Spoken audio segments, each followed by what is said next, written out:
The stream has begun. Long live the stream. My hunger is real. That's bonus content for whoever catches the live stream. I don't know what that is. Real. That's bonus content for whoever catches the live stream. I don't know what that is. All right, that works. So real. That's bonus. We'll close that. Cool. Reboot that. And commence to talking. Hello, everyone, and welcome to the GeekRant, episode 310, Miles from Myles, recorded November 12th, 2017, and brought to you by Element Opie Productions, elementopie.com. Welcome back, ladies and gentlemen, to Drive Time Radio for Geeks. I am your host, Mark, the Sultan of the Soapbox Cockerel, and joining me this week is just one, but he's all we need, is Seth, the Gooey Kid Anderson. Hey, Seth, how you doing? Hey, Mark, I'm doing great. And how is everyone in Element Opieville? Hopefully you're doing well as well. Let's just wait for all 5,000 of them to respond. Shouldn't take long. Yeah. Actually, as hard as it is to get feedback around here, it could take months. But I will say I have been stockpiling your feedback in the way that a squirrel stockpiles acorns, and our next show will be a listener feedback show. So get your emails and voicemails in now if you want to be heard. Miles is somewhere over Fiji right now. He's flying back from Australia to the U.S., and the slacker was unwilling to do the show from 30,000 feet at a cost of $8 a minute. I don't know why, but we'll have a strong talking to with him about that when he gets back. So fly safe, Miles. We'll see you in a couple of weeks, actually. So yeah, a little bit of programming. I won't be able to be here next week, so unless Miles and Seth are willing to do the show without me, which they could do. They could fire up their own Hangout and record it and do it. But every time I offer that, they say, no, let's take the week off. I have another engagement, a church thing that I can't, I started to say I can't get out of. I don't want to get out of. So I won't be here next week, but we'll be back in 2 weeks. So there, got that out of the way. Seth, what's going on in your world? Oh, not a lot. I had this, I still don't know how, but somehow I ended up at a job interview at this company. I looked, I didn't apply for a job, but so I thought, and it was a product support job, but their product support meant marketing and sales. And so I was like, well, I'm here anyway. Let's go ahead and interview. And wouldn't you know, I didn't make round 2 of the interview. So like I say, I still don't know how. I mean, I've got the, hey, we found your resume, kind of junk.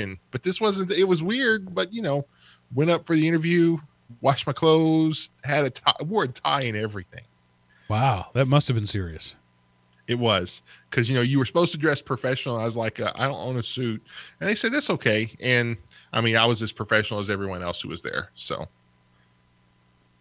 But not something that you were interested in anyway, or what? I mean, it would have been cool because, I'm almost to the point of McDonald's or Taco Bell.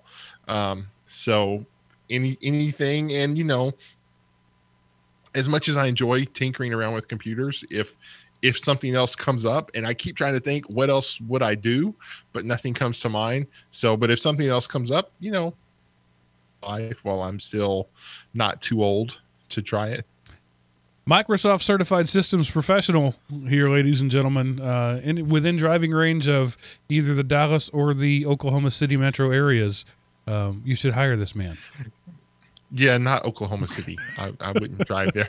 That would be a heck of a round trip. Well, I mean, they'd have to pay you enough, but it could be worth it. Oh, yeah. So I caught up with Seth last night, and I saw Thor Ragnarok myself.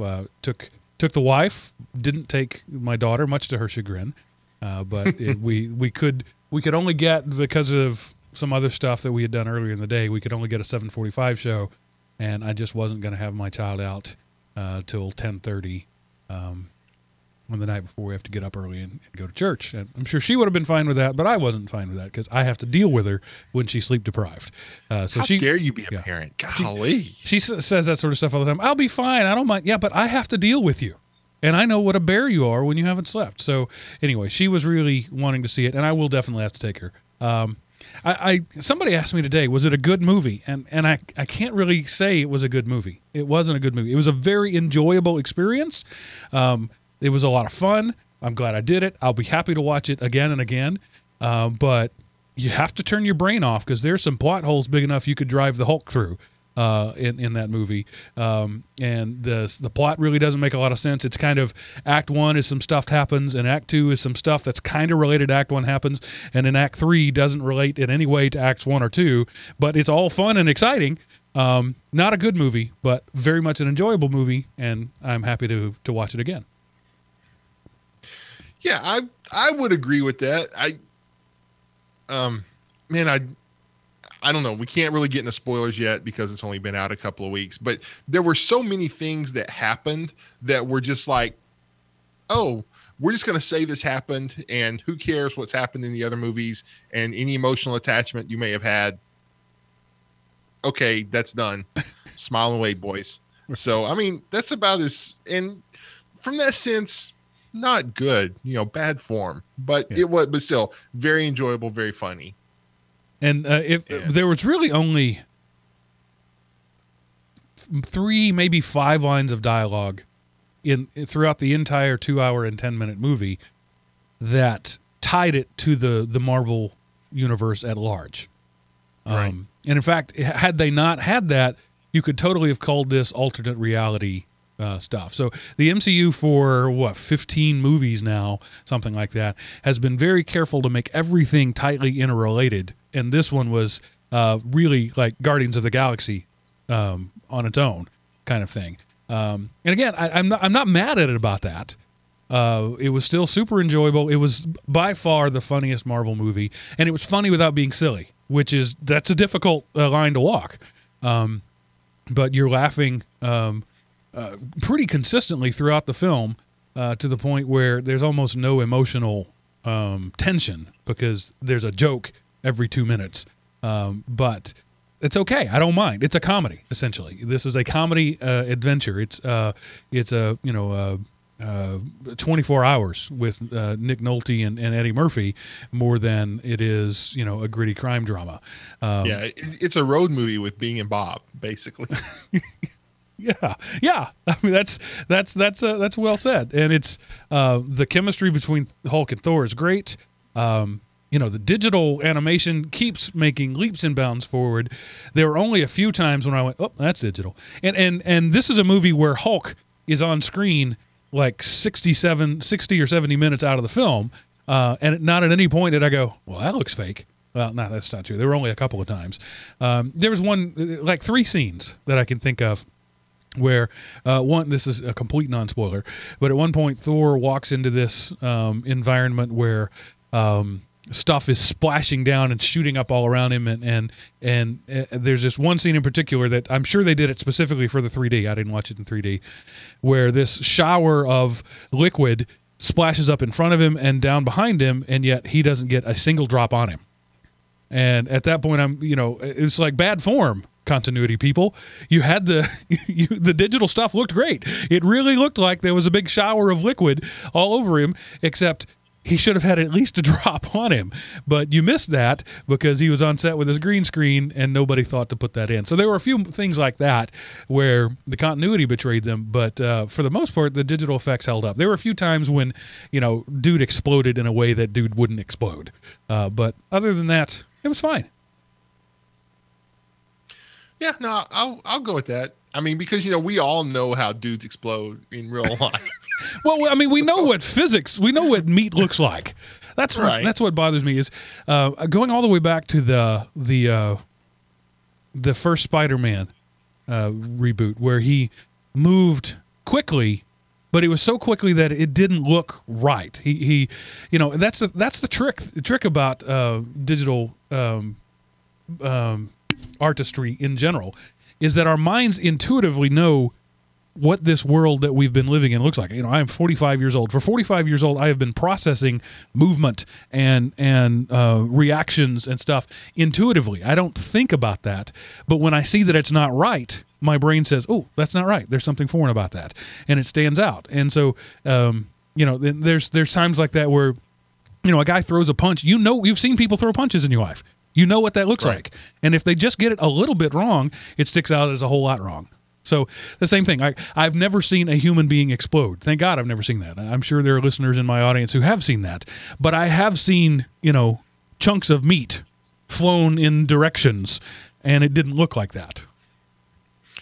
Right. But yeah, stuff is getting, like, I remember the second Matrix fan film when they have Mr. Smith attempting to jump between cars, and it looked so fake. And really, it looked as great as the Matrix was. The fan films really didn't have the budget to continue that same level of digital artistry, because it looked really bad, like 90s programming bad almost. But it's the Spider-Man you talked about was not that level. It was a step up. So it's getting better and better. So the gap is shrinking between digital and special. And there's certain times where they put so much effort into it. I remember they were talking about Pearl Harbor, and they were showing these side-by-side frames of a bomb being dropped and a digital creation of a bomb being dropped. And they're like, which one's real? And you go, it's a mirror shot. And it was like, whenever you couldn't tell a difference, they were like, then, we did our job. Right. So. Yeah, it's just that uncanny valley that we're in right now. We're so good, it is so perfect that anything a little less than perfect makes you go, oh, well, yeah, that stood out. And backdrops and things like that. The Civil War, that entire scene at the airport. There was no airport. They went to an airport and they took pictures, but none of the actors actually visited that airport. Yeah, I wouldn't know that had I not read that in an article online, because the backdrop is fine. It doesn't move. There's no physics. There's no motion. It's easy to fool your mind. But when you get to movement, we just intuitively know what that looks like, and they just haven't gotten there yet. I don't know that they ever will. In a movie like, say, Avatar, where everything is artificial, it's much more believable. It's when you try to blend the synthetic and the organic that it gets difficult. And that's my segue to Cars 3. I watched that this weekend. Of course, everything in that is synthetic. But there are times when I had to remind myself I wasn't watching an auto race. The visuals are so good, but again, they're not humans. Wow. They're cars, and so there's these backdrops that they have drawn.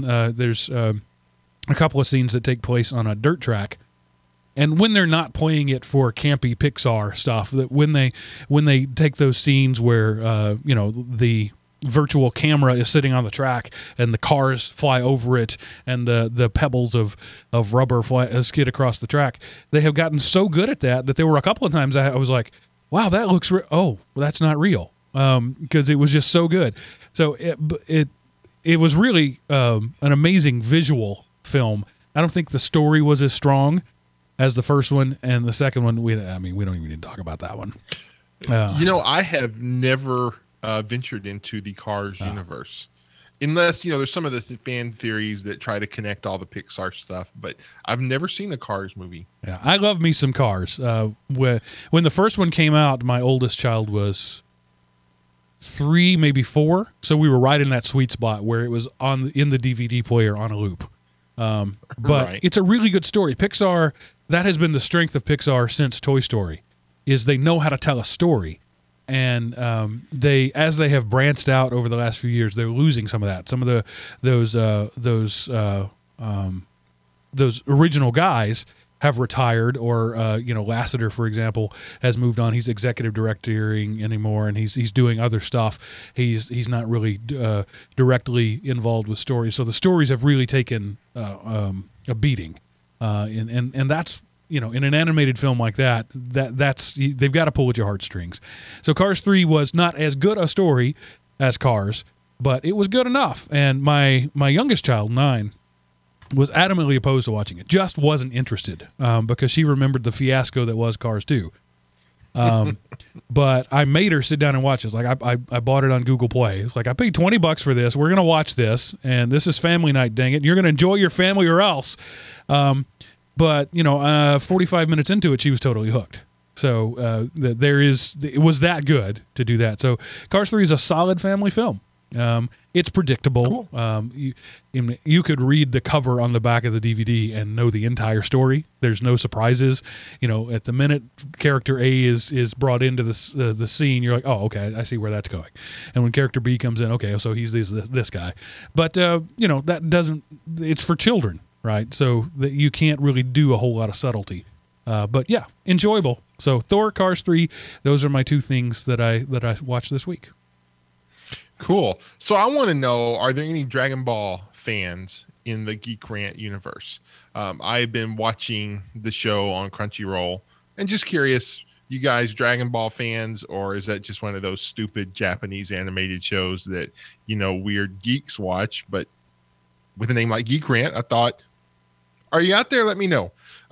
Because I don't talk about it a lot because Mark is not a big fan and Myles isn't a big fan. But if we get some listener feedback, then I'll start mentioning it a little bit here and there.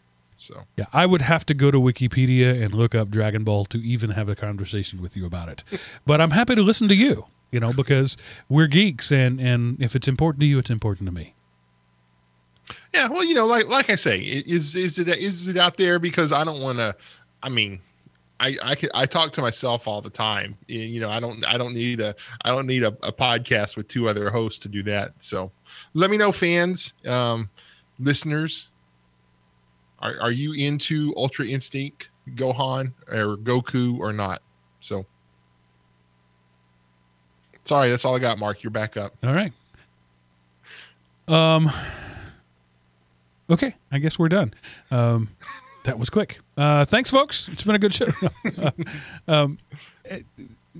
You sort of swerved into something here, that a little advice, sage advice from the gray beard. It's getting gray. It's graying beard. I kind of mockingly, jokingly said, if it's important to Seth, it's important to me, I'll listen to it.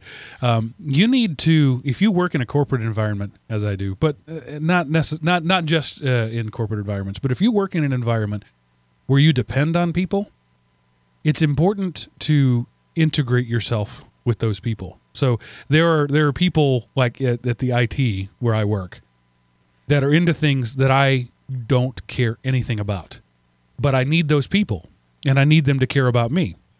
So I have long and in-depth conversations about cosplay and about deep-level DC superheroes stuff. And I go in and I talk to those people and I seek them out and I ask them questions about Dragon Ball, whatever. Because when my email comes into their queue, this is not direct manipulation, it's indirect manipulation. When they're prioritizing their list of work and they go, oh, there's that guy that cares about me, I'll go ahead and take care of him first. So that's just good business. It's also a good way to be a decent human being. And you might learn something. Well, yeah, I mean, that's just, team building is important. And if the only reason people from work is because you work with them, I mean, if you share nothing that you talk about, man, you're going to hate that job and you're going to be the first one out the door. And even if they don't have a problem, they'll come up with a problem in the company to let go of you and get someone in who they don't feel like, weird around. So it is very important to be able to talk and to converse and use words that other people understand. That's great life lesson there, Mark. Yeah, I call that cultivating my nerd. I literally have that penciled into my daily schedule, or at least weekly. I can't always do it daily, but I put in nerd cultivation time because I'm going to need those nerds at some point. And also, it's good to build human relationships in general. So I will get up from my cube, and I will go visit other cubes, and I will carry on conversations about things that don't interest me at all, but the people interest me. There's the thing, and I think that's we nerds tend to forget the human element is important. Because let's face it, the reason we're geeks is that we're not, or one of the things that goes into making us geeks is that we're generally not so good with the peoples. You know, we're good with the problems, we're good with the softwares, we're good with the arts, whatever, but we're not good with the peoples. And so that's a skill that you can, just like anything else, it's a muscle that you can work. And fake it until you make it. Pretend that you care about the topic, so that you can, care about the people. And if you're going to get ahead in this world at all, and I worry about the, again, this old guy talk here, but I do worry about the millennials I see coming into the workplace. They have never learned that skill, those soft skills of caring about people. And they've lived in the world where they've always had the option to just plug their headphones in and stare at their tablet and do their own thing. And so they might be amazing software analysts, but they can't have a conversation with people. And no matter how good your skills are, despite what, TV shows like House would have you to believe, being really good doesn't keep you your job. It really doesn't. You can get fired just for being a bad fit, just for making people uncomfortable. Or you could not get hired, right? A winning smile will get you a job you're not qualified for. It's true. Yep, and manipulating that wetware will keep you a job you're not qualified for too. So that's important. There's hardware, there's software, and there's wetware, and people, it's really hard. You can't really master all three, but if you pick two, one of them needs to be wetware. Good point. Good point. So let's move on and look at a little bit of news for the week. It's really hard for me to take serious a Saturday Night Live comedian who is now a senator. And I get it. Sonny Bono was a singer who then became a senator. I can't remember. A guy who ran on the presidential ticket a while back was a basketball player turned senator. I get it that the people have second lives, but Al Franken is never a man I've taken seriously in anything, because his first career was designed around not taking him seriously. And so then he steps in and he gets people to vote for him because he's the name Jeff Daniels. Was that Jeff? What was it? In Distinguished Gentlemen. Yeah, Jeff I can't Davis? remember the guy's name, but yeah, vote for him. The name you know. The name you know. And so he convinced enough people to vote for him because they knew his name. And then he's been a joke of a senator. I'm sorry if you disagree with me. That's okay, Minnesotans. We can disagree on that. They had Jesse Ventura Jesse Ventura is governor. Yeah. So Jesse Ventura actually was very politically astute. Right. I tended to agree with him most of the time. And I'm not just saying this because I disagree politically with Mr. Franken. I'm saying this because he comes up with really Looney Tunes ideas like net neutrality rules for not just ISPs, but also websites, so that Facebook should be held accountable for showing the right kind of messages. It's one of those things. You might not like his idea, but he seems to know what he's talking about, rather than just like their websites shouldn't do bad stuff. I don't know what I think about this, honestly. So this is an article from Ars Technica where Senator Al Franken, a Democrat from Minnesota, he wants the U.S. to impose net neutrality rules, not only on, ISPs who, hey, you can't prioritize traffic or pay more, make everybody second-class citizens except for those who really pay. So he thinks that there should be rules like that for major websites, because in a sense they have become a gateway to the internet. Things like Google or Facebook, Amazon, back when Yahoo used to be a thing before they gave away every account they ever had. So again, I don't know because one thing, I despise Facebook and their crappy crapperism that figures what's the thing that I think this guy would want based on my limited understanding of him. And the stuff they show proves they have a limited understanding of me. But I always, go back to default. I installed Facebook purity, so that way when I go to Facebook, it automatically shows up in date order. And now they've jacked up with your notifications, and you're trying to group those. And so I opened a trouble ticket on it just because I was mad.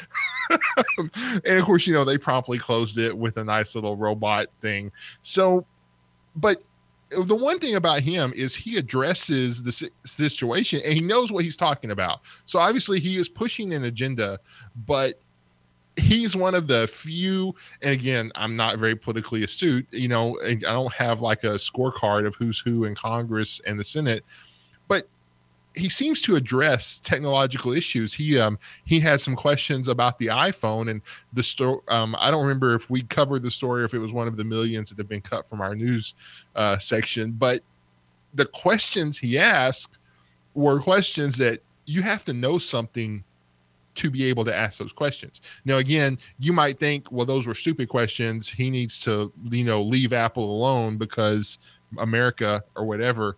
But he at least demonstrates that he knows what he's talking about, or he fakes it really well. And so that puts him in a overwhelming minority, if you can use those two words together, of senators who have a technical competency about them. So my issue with this is that in the, I was telling somebody just recently, we were talking about this podcast. I can't remember. I think it was actually on the other podcast I do, the Android App Addicts podcast, over on Podnuts, podnutz.com. Check it out. Anyway, I was talking about how this show has turned into much more of a political show than I ever intended for it to be. I mean, obviously, when we started out as Everyday Linux, we didn't set out to be political. But when we transitioned from Everyday Linux into GeekRant, I wanted it to be, not wanted isn't even the right word, I expected it to be more pop culture and technology-centric. But really, over the last 5 months or so, we've gone heavily into the political.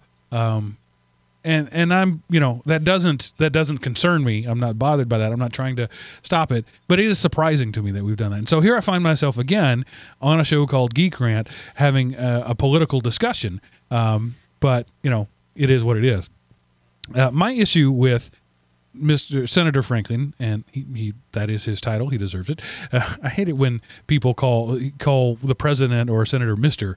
It demeans them. They have earned that title. But anyway, my issue with Senator Franklin and other Democrats in general is that they're all about manipulating everything. Right? Everything should be the way they should be it, instead of allowing things to be what they are naturally. And so he comes out now and he's talking about neutrality, and his words say everything should be equal. But the only reason he's concerned is because his message and the message he likes aren't being surfaced enough. So while the words are words of equality, the intent behind them are clear. I think it's very obvious by anybody who's paying any attention that the intent behind it is because he's not seeing his messages, his ideals, the things that he considers appropriate, surface often enough. Therefore, we must make everything equal. But, by imposing neutrality rules, quote unquote neutrality rules, you're actually imposing your will on another entity. So you're telling Google, you're telling Facebook, you're telling Amazon that they can't customize their feed for each individual. That Twitter cannot highlight @replies over the background noise of the internet. That's what Senator Franklin's idea is here. If everything is truly neutral, Twitter is just a great big fat pipe, and you get every message. And you get every message in equal priority. And so a DM gets thrown in the same stream as, the Kardashians. And an @reply gets thrown in the same stream as the presidents. So if this becomes the law of the land, so these are the unintended consequences that I'm always on the lookout for. If this becomes the law of the land, customizing content is now illegal. Think about that. Customizing content for your customer is now illegal. Why is Amazon on this list? Amazon is on this list because they take purchases, and not just purchases, but things you've looked at in the past, and they compile those things, and they start suggesting to you things that might be of benefit to you. That is a service to the customer. It's also trying to sell more stuff, right? But you only go to Amazon with the intent to either look at or buy stuff. If you're not interested in buying anything, or at least browsing purchasing options, you don't go to Amazon. So if Amazon customizes what you see in such a way that it presents you the things you are most likely to buy, that is good for you, the consumer, because you got something you wanted, and it's good for Amazon because they made a sale. If Senator Franken's net neutrality, web neutrality, becomes reality, that is now illegal in this country. It is now illegal to serve your customer. This is what bothers me. I mean, I think you're reading your political bias onto this article. So let's think about Facebook, for instance. And, leading up to and after the last presidential election, there were lots of stories and studies out there that proved the liberal bias of the political trending topics. So, again, I don't mind, hey, if you're a liberal and you made your money and okay, fine. But just, if I want to look at political trending, I should be able to check a box that says I want right-wing idiots, I want left-wing idiots, or just shoot from all sides. Don't you try some algorithm that I have no way of knowing whether is this random content that you claim, or is the only reason it's popular is because you're pushing it down people's throats. So a little bit more openness and the option for me to say I want the right-wing nut jobs, or I want the left-wing idiots. You just use the word option, right? Reading Franken's comments here, reading his own words, option is not in there. There is no option. The law now says you can't filter, or that you must cultivate your own filters. That's really the better way to put it. So now, instead of using the big database that Google has and allowing it to use billions of bits of data to cultivate things for me, I now must cultivate everything for myself. Well, what's the point then? Why do I need Google? Yeah, I know but this is the same. You love the Google Kool-Aid, and you accept the imprint and the chip on your brain, and if I choose not to, I can just not do it. Right. So again, I don't know. It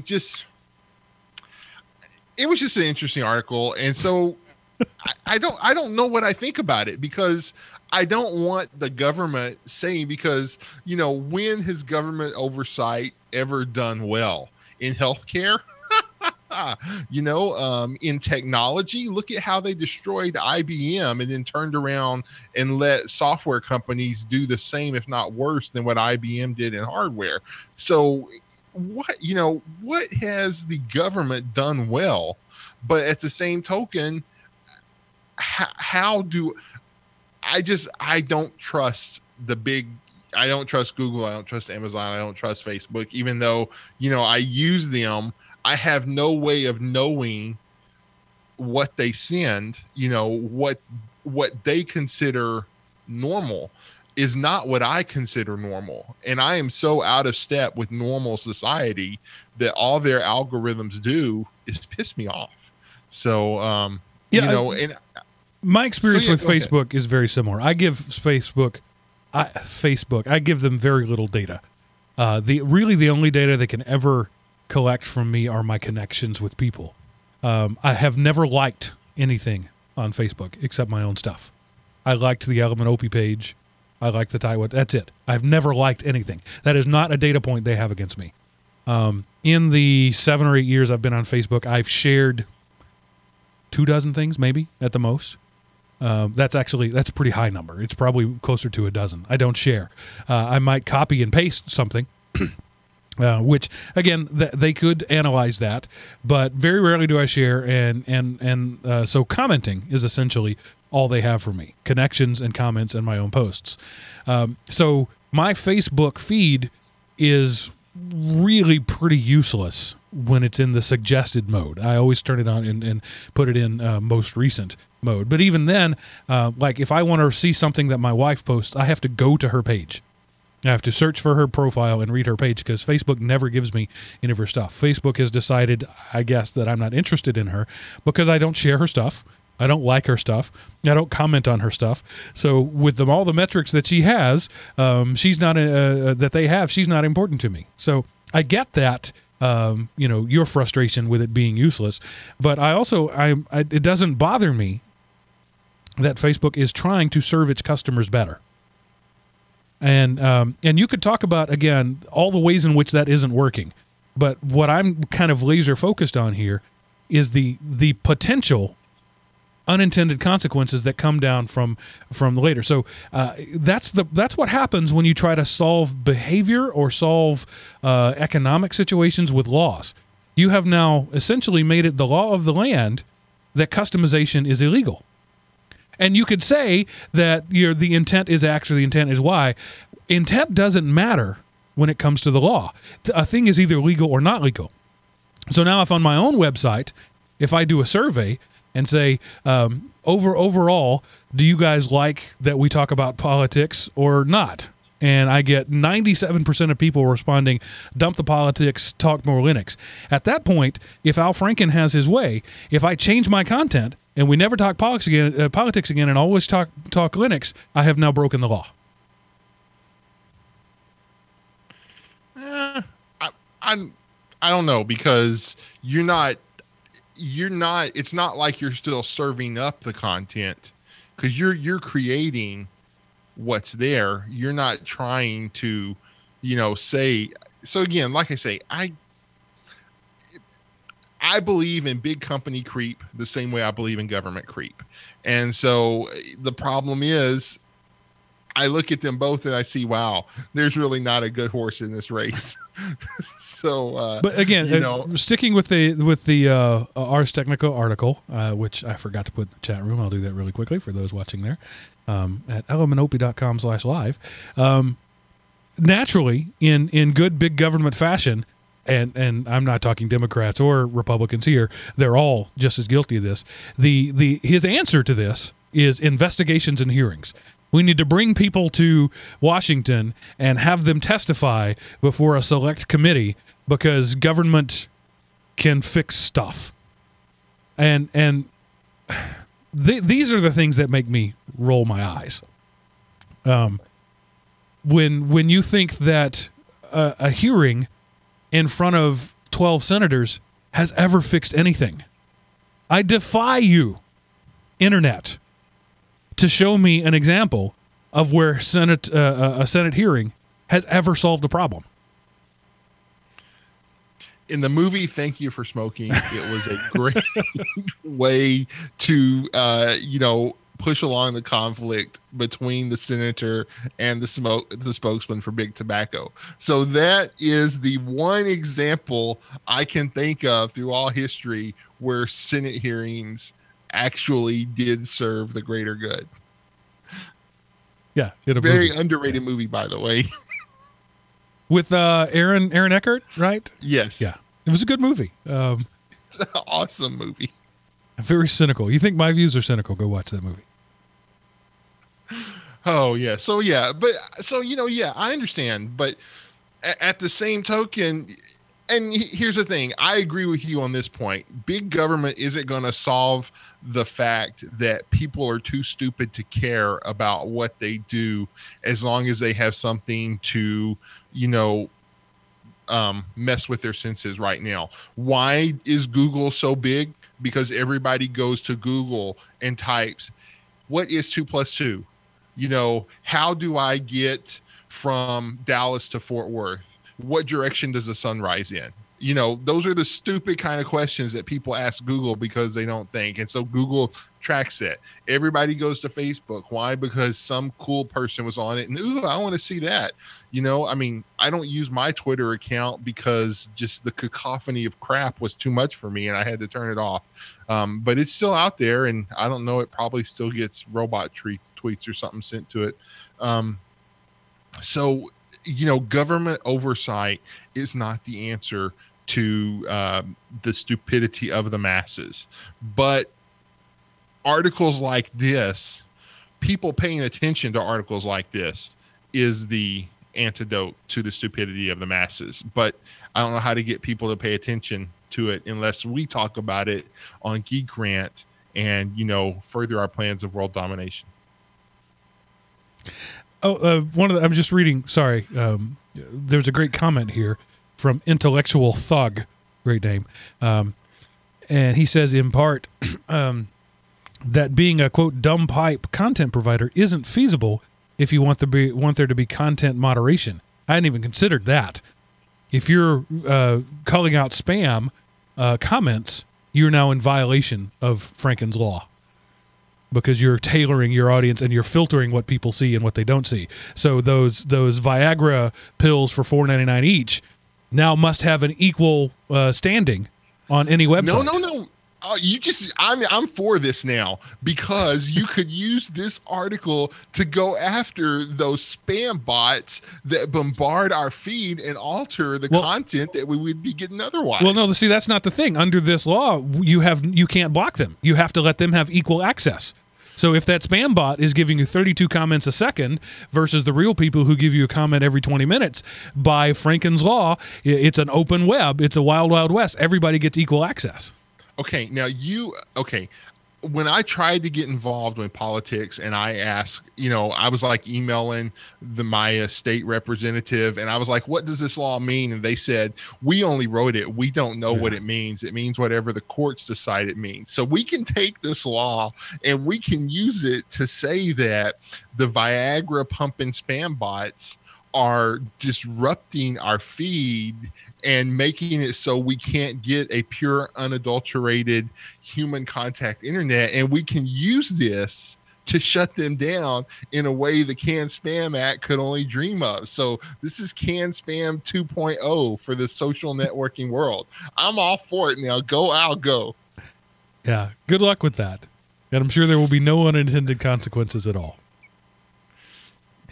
All right, let's move on to our next story, which is kind of interesting. There's a couple of different takes you could have on that, but basically, a new audiobook says, you want to hear the book? Get off your fat butt.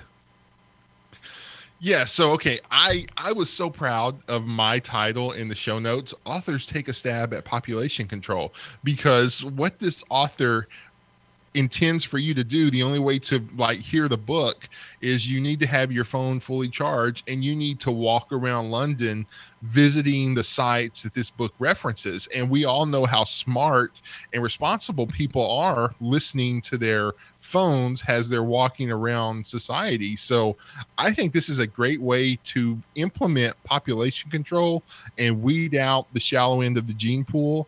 But on the one hand, but I do think this is a cool storytelling device. Hey, you go in order. A choose your own adventure book. This could be great. Hey, did the guy go to 221B Downing or Baxter Street, or did he go to 1B Downing Street or whatever? And then so which one you go determines which order of the book you read, and that changes the story. But I think this has a chance to be really cool. You can't listen to the book unless you go to where the book says. So then, in a way, it would be cool because, that's what it looks like. I think it's neat. An audiobook that makes you explore, and this particular one, because this is on irishnews.com, you have to explore London in order to hear the story the author wrote. Well, interesting. To be more specific, this a book called The Cartographer's Confession, I'm just going to read word from the irishnews.com article. The Cartographer's Confession tells the story of a young immigrant in post-Second World War London and encourages users to head to areas of London featured in the story to unlock new parts of the tale. Using the GPS built into modern smartphones, the free iOS and Android app that houses the story presents audio recordings, letters, notes, and photographs to readers as they move both literally and figuratively through the story. So it sounds to me like you get the story, but you get the story plus if you move around. It's not quite that you don't get to unlock the story unless you walk over there. Great idea. And especially for a sedentary population, it would be a good idea, a good way to turn bookworms into athletes. Who knows? You can combine LARPing and audible.com. So, do you save the princess or do you fight the dragon? If you want to save the princess, go to Central Park. If you want to fight the dragon, go to One Police Plaza or something like that. So, it's a neat thing. I had never considered it before, but I think it would be pretty cool. There's an app that I heard about a couple of years ago for a way to make your regular run a little less dry. It's called Zombies! Run. And so you put in your headphones and you start the story and you start to jog. And the story, again, using GPS, using monitoring your pace, whatever, tells you there's a zombie right behind you, run. And so you're running from the zombies in the audio of your thing as you run through the thing, and I can't forget the details. It was a while back, but I think you can tell it like what your heart rate should be and that sort of thing. And if you're monitoring that sort of stuff, it'll actually tailor the story to get you the optimal workout while you're running from zombies. So it's a neat idea, and I love this audiobook idea of taking that. That would be an awesome way to also lure people into back alleys so that you could mug them. You just get together with an artist and you tell them, a writer, and you tell them you're going to split the proceeds of your muggings, and just make sure that everybody walks down a dark alley at 3 o'clock in the morning, or they don't get to hear the story, and then you mug them and take their money and you split it with the author. So it's a win-win. Okay, I thought I would be the one going down that line because I'm the negative person and you're the upbeat one. So how did we end up on opposite sides of this news story? Just keeping it fresh. No, it's a great idea. Geocaching plus Audible book listening, brilliant. I don't think it'll take off. Maybe in London, which is more of a walking city. But certainly it's not going to happen out where you live, Seth. Head out into the second cornfield on the right. It's just not going to work. No, but you could imagine, in major metropolitan areas, or, if you wanted to, it would be great for listening to in a car, maybe, travel the South, if you're going from, say, Dallas to, Atlanta, where major city where I am, to where you are, and you wanted to hear about whatever, and then coming the other way, you could find some story that has your driving through, and then, oh, wow, and then you take a detour, and it is a neat way. I could see, I wouldn't pay them much, but a geographic area hiring a writer to tailor a story that hit tourist attractions, whether it be, along the interstate in Louisiana or places just off the interstate in Louisiana, backwater, can you make it out of the swamps alive or something? Maybe not, but I could see hiring an author to tell a tale that be great for college towns, an introduction to your college. This would be a great way for college day for high schools, listen to this book. And so it goes around and it tells you, you're listening to this story and that you're into, and you're getting, and so it ties in that, oh man, that was this great science fiction story I listened to, and this all, and the next thing you know, all the geeks want to go to that college. All the lawyers want to go to that college. All the actors want to go to this other college. I don't see it dominating literature, but I see it being a robust category of literature. You have your science fiction, you have your romance, you have your teen angst, you have your biographical, your nonfiction, and then you have your ambulatory fiction. So I'm on the ambient literature website, ambientlit.com, and currently they have 2 books. One is called It Must Have Been Dark by Then, and the other one is called Cartographer's Confession. I'm looking here. But it's new. I don't know if they're both in the UK. Probably they are. But yeah, it's a neat idea. I hope it picks up. I just don't know if I'll ever do it. Oh, wait. This is It Must Have Been Dark by Then is a book and audio experience that uses a mixture of evocative music, narration, and field recordings to bring you to stories of changing environment from the swamplands of Louisiana to the empty Latvian village at the edge of the Tunisian Sahara. I hope you don't actually have to walk around all of those places to be able to read the book. Interesting idea, though. I really hope... What I like about this is it's a novel use of a now ubiquitous technology. Right. And it's not just another selfie cam. Great work, ambient literature. Keep up the good work. Yeah. So, like I say, I think it's cool, and like if I won the lottery, I would hire somebody to come up with an ambient story. Surely you do a little more than that with it. I would, but that would be one of the things I would do. It wouldn't be like the only thing. I wouldn't like try to corner the market, but one of the things I would do is I would hire a writer, and and he would come up with some ambient. Maybe I would grant a writer. It would be a grant every year. So the ambient literature grant or writer in residence or something.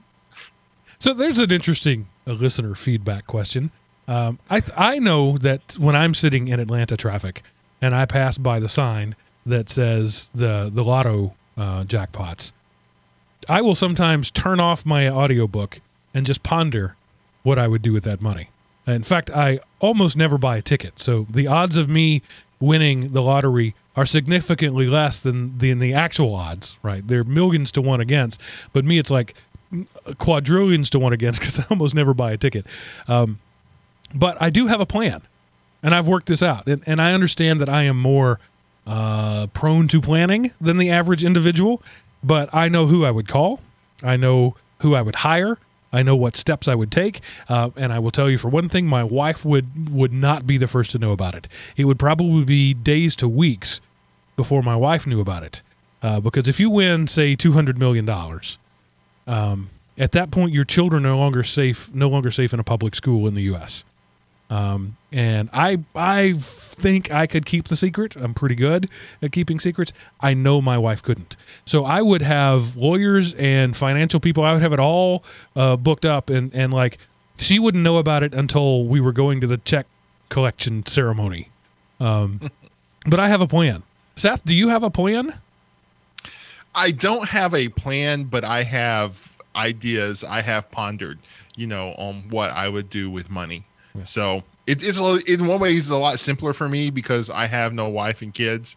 Right. If I won $200 million, that would probably change very quickly. Yeah, suddenly you would have a wife and kids that you didn't remember. Yeah. So, but yeah, no, I have often wondered what I would do. And, hey, when it was $1 billion or something, I joined the office pool and stuff like that. But it is not, I don't regularly spend money to play the lottery. So, audience, what's your plan? Are you like me? Do you have it all worked out? Or you just think I'm going to load up on Xbox games and Yahoos and spend my days, doing whatever I want to do? I'm just curious. Let's say, let's think big. Here's the assignment. If you suddenly came into $1 billion, just however it be, lottery, long lost uncle, lawsuit, whatever. Invention, whatever. You came into $1 billion lump sum. Depending on where you live, your tax rate may change. You may end up only keeping 40% of that, whatever. Take all that into consideration. What's your plan? Can you write me your plan in one paragraph or less? Let me know. Go to elementop.com, click the Contact Us button at the top of the page. Fill out that form with your plan. How would you spend $1 billion? That should be interesting. That would be interesting. And if you haven't thought about it, for me, buying a lottery ticket is, depending on what you buy, it's either $1 or $2. So I typically buy two of them. I spend $3 when I buy tickets. Never more, never less. $3. That's my thing. So for me, that $3 buys me 24 hours of possibilities. And so I get to spend $100 million for 24 hours in my head. So it's a bargain. It's 24 hours of entertainment. And see, and here's the thing, Mark. Now that we have discussed it on the show, you can go buy lottery tickets and write that off because you were like pondering the experience. And so, you know, if you have a profession where you talk, you know, and you want to buy lottery tickets so you can discuss what it took to buy the dreams you had and all that.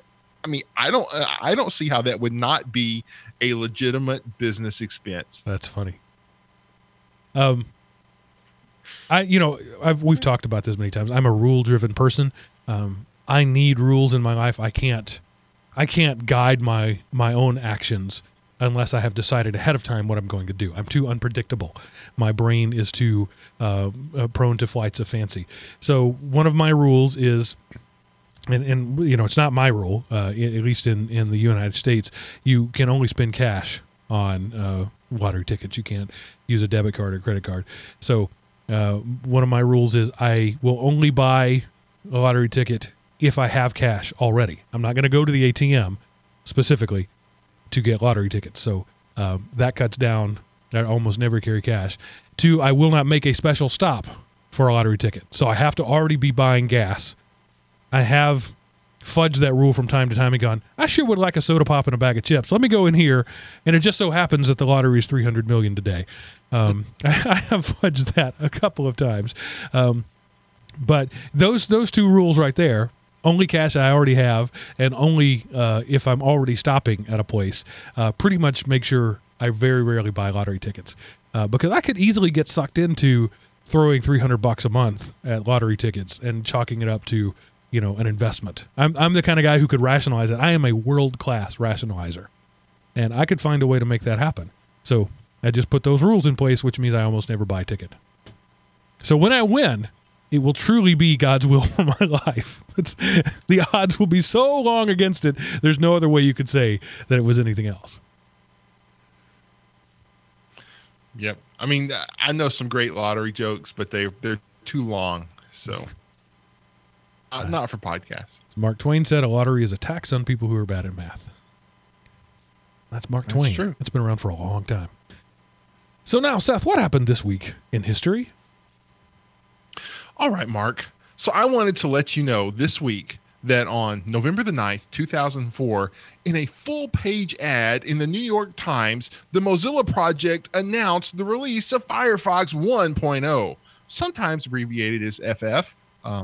Not often. Firefox was Mozilla's next-generation browser that included such features as tabbed browsing and pop-up blocking. Mozilla Firefox became a popular alternative for Microsoft Internet Explorer users who saw alternatives that could prevent spyware, as well as a host of other Firefox features.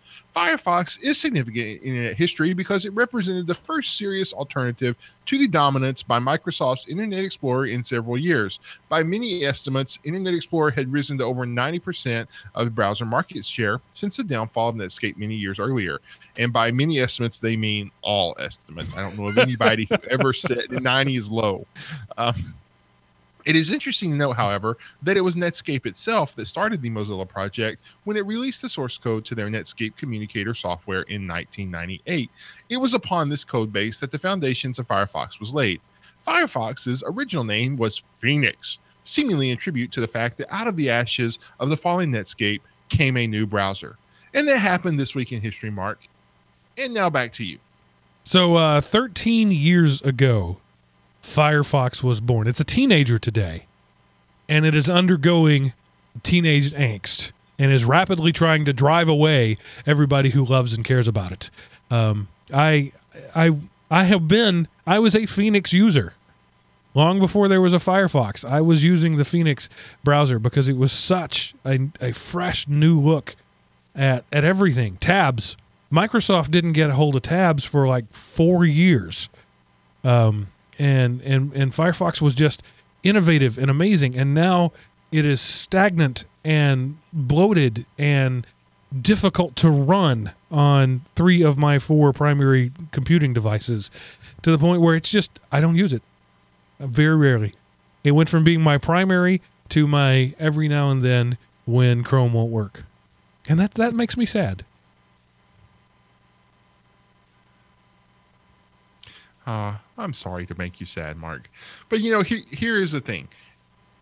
If for no other reason than, and even if you're a Microsoft fanboy, you have to love Firefox because it made Microsoft realize, oh crap, we better actually try to develop a browser because, they were late to the browser wars and their product was far inferior to Netscape, but they abused their manipulative power and just simply gave it away.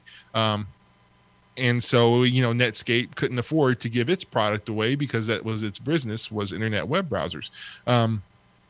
So the fact that there was an alternative out there made Microsoft invest in web browsers. And then, of course, along came Opera and Safari, and then there's Chrome and all these others. But Microsoft fanboy, you have to appreciate Firefox for forcing Microsoft to care about the browser. Gather around. They never kiddies. cared well, but Gather around the fire and let me tell you a story about days of yore.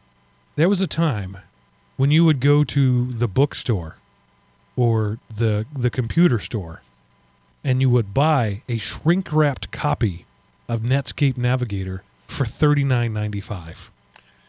it was more like $79.95 when it first released. Right. And you would take these shrink-wrapped 3 floppy disks. Yeah, well, they weren't floppy. Don't ask kids. You would take these 3 non-floppy floppy disks, and you would take them home, and it would say insert disk 1 of 3, and then confusingly it would say insert disk 3 of 3. Then it'd say insert disk 1 of 3. And then you would do the install, and you would have access to the internet. But before you could get on the internet, you had to first drive to Best Buy. This was a thing. And so Microsoft was really cutting edge in bundling Internet Explorer with the OS.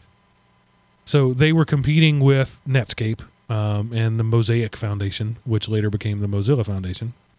Or not really. That's Mosaic and Mozilla grew up together. But anyway, the point is Microsoft with Windows 95 was this thing where you now have a computer with internet built in. It's right there. And this was the heart of the anti-monopoly lawsuits that ran for decades, long after Microsoft stopped being relevant in the browser market.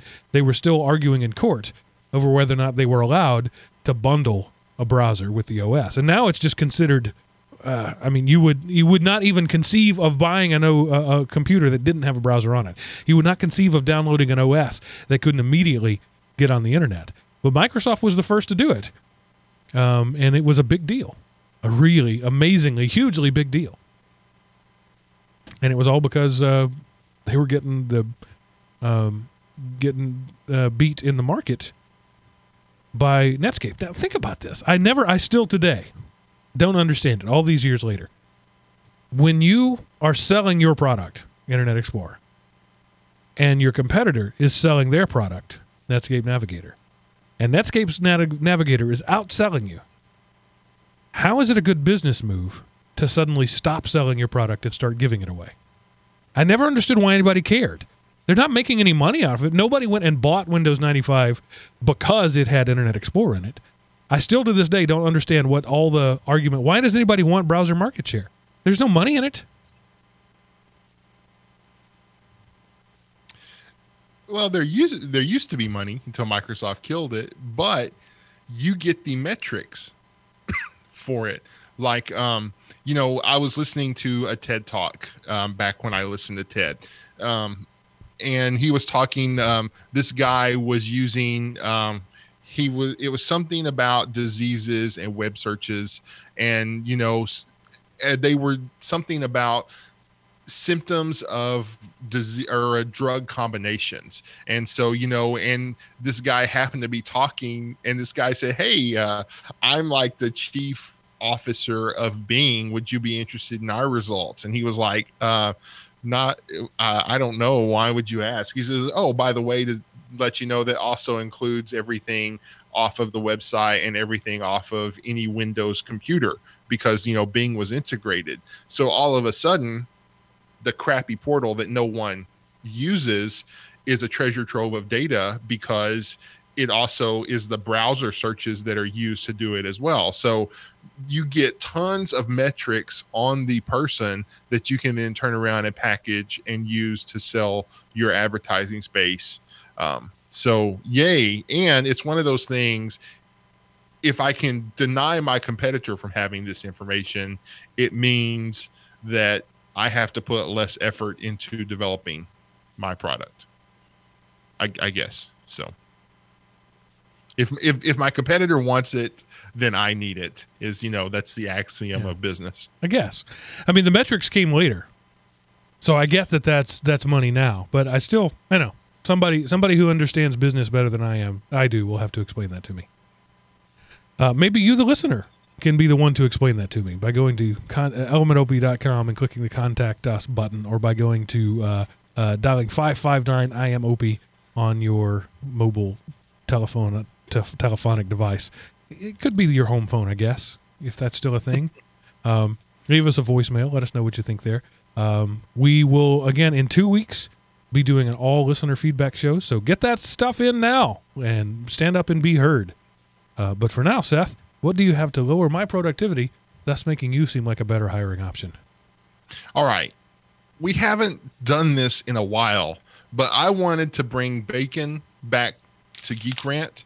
So if you go to baconsizzling.com, it has sound, and it is just, it makes me, I long for the good old days. Baconsizzling.com. Baconsizzling.com. Go there and experience the glory. The bigger monitor you have, the better this website is. I would not recommend it on a handheld device, but hook up, get a Raspberry Pi, hook it up to your 85-inch TV in your living room, and go to baconsizzling.com. Or just Chromecast. It's great. Yeah, you really want this in 5.1 surround sound. I think so. Where is Smell-O-Vision when we need it? Yeah. And you want it in 4K too. 1080p won't do this justice. All right, folks, that's it. We're coming in just over an hour, which these days is almost a mini show. But Myles wasn't here to add his 1/3 of the content. So, an hour. 30 minutes a person. That's right, 30 minutes a person. If Myles had been here, it'd been 90 minutes. We'd be right on target. Myles, we miss you. We look forward to seeing you in a couple of weeks. To make sure I send him an email in time. I can't be here next week. That's it. So we'll see you later. Seth, thanks so much for coming and hanging out, and for doing all your diligent research and bringing us these 2 news stories this week. At the beginning of the show, Seth said something like, I hope that's enough. I said 2 news stories and the 2 of us, that's all we need. And it turns out that's all we needed. Yep. Thanks, everybody. We'll see you later. And remember, pay for what you like. Toodaloo. All right. And Jinda is the only one watching live right now, but other YouTubers may be coming later. So, thanks for hanging out with us. And hey, leave a comment. What those guys do? Leave a comment below. Like and subscribe. Like and subscribe. Like and subscribe. They're usually pointing at various parts of the screen. I'm not a good YouTuber. So tell other people about us, and tell us about us. I'd love to see your comments, even if it's snarky. Actually, that even makes it more appealing to me. Snark is my love language. So come let us know what you think, and we'll see you next week, people, or next minute if you're watching this after and you're just clicking the next one. I don't know what my hair will look like next week, but you can tell me. Bye. That was random. Yeah. I